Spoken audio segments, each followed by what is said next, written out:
এটা বুড়িগঙ্গা নয়, এটা সদরঘাটও নয়, এটা ঢাকার গুলশান বনানী এলাকা।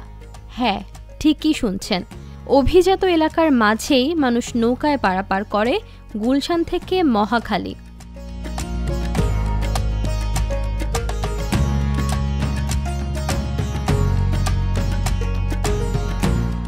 চাইলে রাস্তায় যেতে পারেন, কিন্তু যানজটে ৩০ থেকে ৪০ মিনিট লেগে যেতে পারে। আর নৌকায় মাত্র ৩ মিনিট, ভাড়া ৫ টাকা।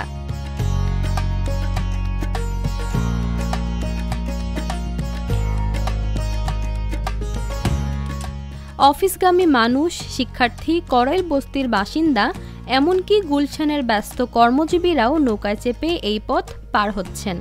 সকালে, দুপুরে, রাতে প্রতিদিন হাজারো মানুষ পাড়ি দেয় এই পথ, আর একসঙ্গে যেতে পারেন ২০ থেকে ২২ জন যাত্রী।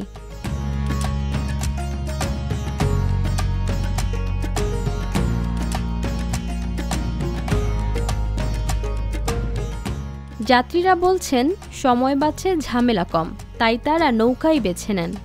দুইটাই সেফ হয়, একটা হলো যেমন সময়, আর একটা হলো টাকা। আমরা যদি ওয়ালেসে দিয়ে যাই তাহলে আমাদের রিক্সা যেতে হয়, ৩০ টাকা ভাড়া লাগে।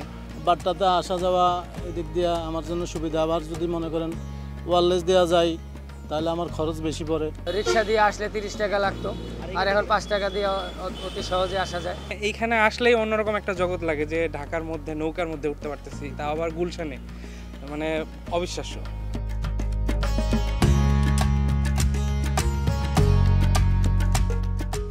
লেকের পাশে এই ছোট্ট ঘাট স্থানীয়দের কাছে পরিচিত টিবি গেট নৌকা ঘাট নামে।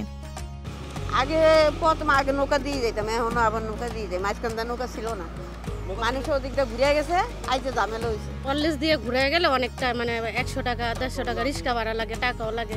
এদিক দিয়ে তো ১০ টাকা দিয়ে পার হওয়া যাইতেছে, সুবিধা।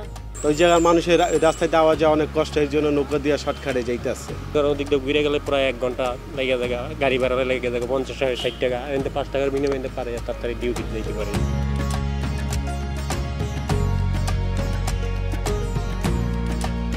ঢাকার এই ছোট্ট নৌকাঘাট শহরের ভিড়ের মাঝে এক অদ্ভুত শান্তির ঠিকানা।